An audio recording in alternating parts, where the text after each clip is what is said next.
Welcome to episode 8 of the Tertius Times. Our first story here is a very disturbing story out of Lahore, Pakistan. School in Pakistan covers up rape of Christian girl, family says, from the Morning Star News, July 11th, 2021. The father demanded that the school admit his 8-year-old daughter, again, she's only 8 years old, was raped at the school. He and his wife were forced off the school grounds. The article states that, quote, the daughter was shaking and screaming in pain when she returned home from school that day, June 22nd. Her uniform was spotted with blood, quote unquote, according to her father. The daughter alleges it was one of the male teachers at the school, and she was later medically confirmed as having been raped. The school denies the accusation, and the family did not have any better success with the local police, who also denied the account and told the parents to take it up with the school. After more pressure from the parents, the school tried to frame a Christian male student at the school instead. But when the records were checked, the boy was not at school the day of the attack. This case does not seem likely to be resolved, and the rapist will probably remain free. Apparently, this is a frightening trend in the country. The 2020 report found there was a 4% increase in child abuse cases last year over 2019. Pray for the family of Shahzad Masih, the father. As I understand it, the last name Masih signifies the person as a Christian in Pakistan, as a follower of the Messiah, Masih.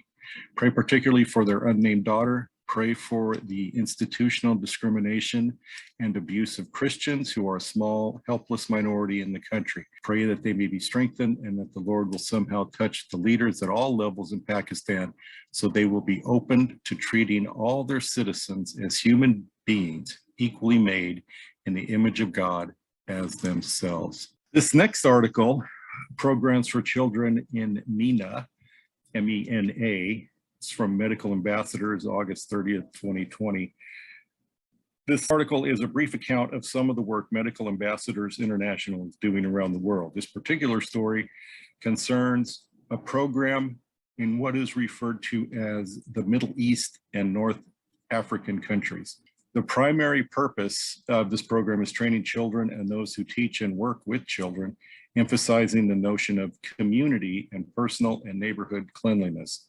The program focuses on poor areas and works with, as the website states, local priests and sheikhs to help develop children in a 2-year program that emphasizes, quote, health topics, moral values, and main life skills, unquote. Pray for those engaged in this work and pray for those children who are being educated in physical, emotional, and moral sensibilities. This final article today, 2021 Hurricane Ida, FAQs, frequently asked questions and how to help from World Vision, August 29, 2021, focuses on the fallout from the devastating hurricane that recently passed through Louisiana and surrounding areas. In this brief article, World Vision offers some ways those who do not live in the area can assist with recovery and continued aid to those in need. I believe Samaritan's Purse, as well as many other organizations, are also contributing to the work desperately needed there. Pray for those who suffered through the path of the storm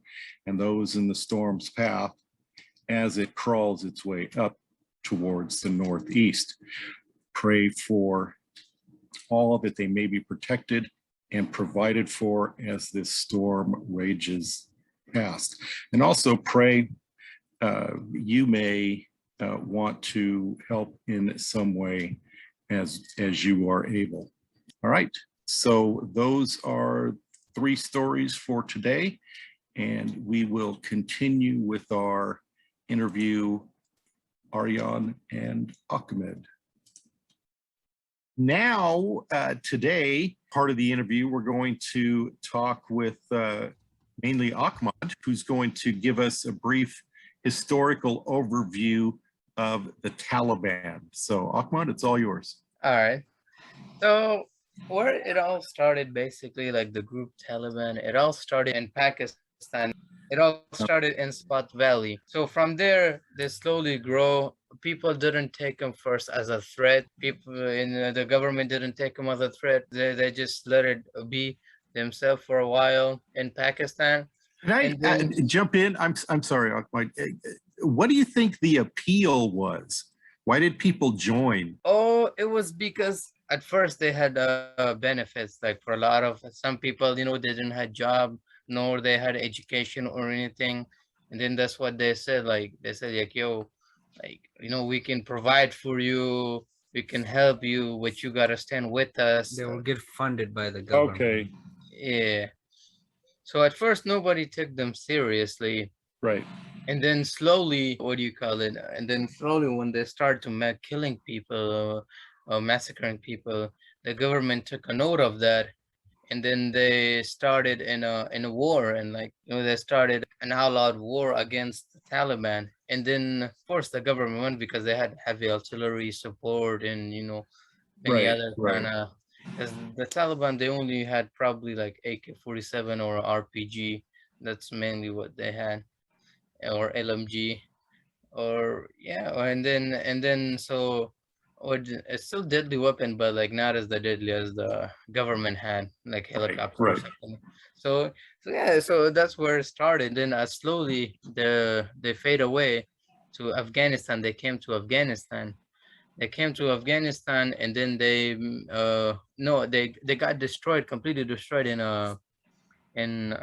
Pakistan.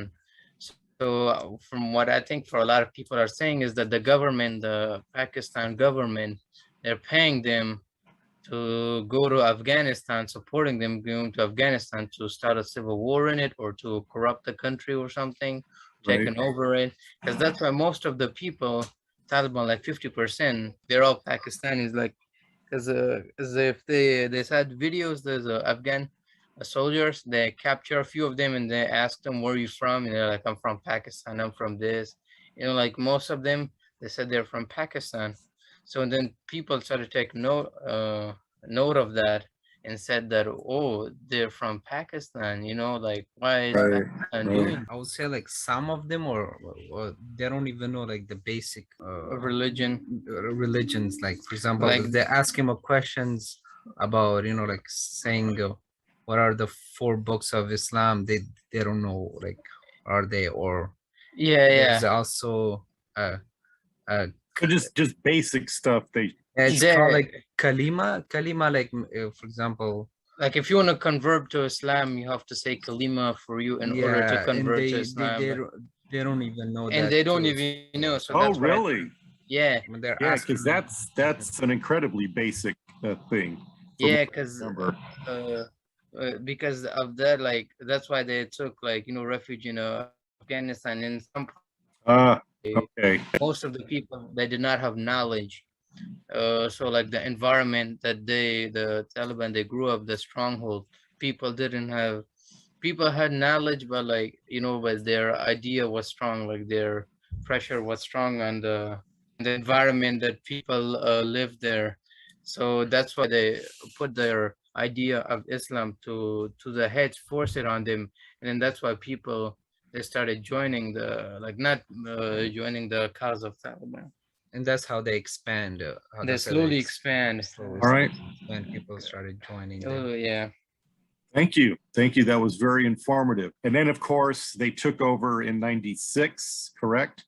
Yes, they took over. Existed until what, 2001? Yeah, Yes. 2001. And now they're back. Now they're back. They're back. Yeah. So, Going forward. unfortunately. Okay, but thank you guys again. We're out of time for this segment, but again, we'll see you on the next one. Thanks.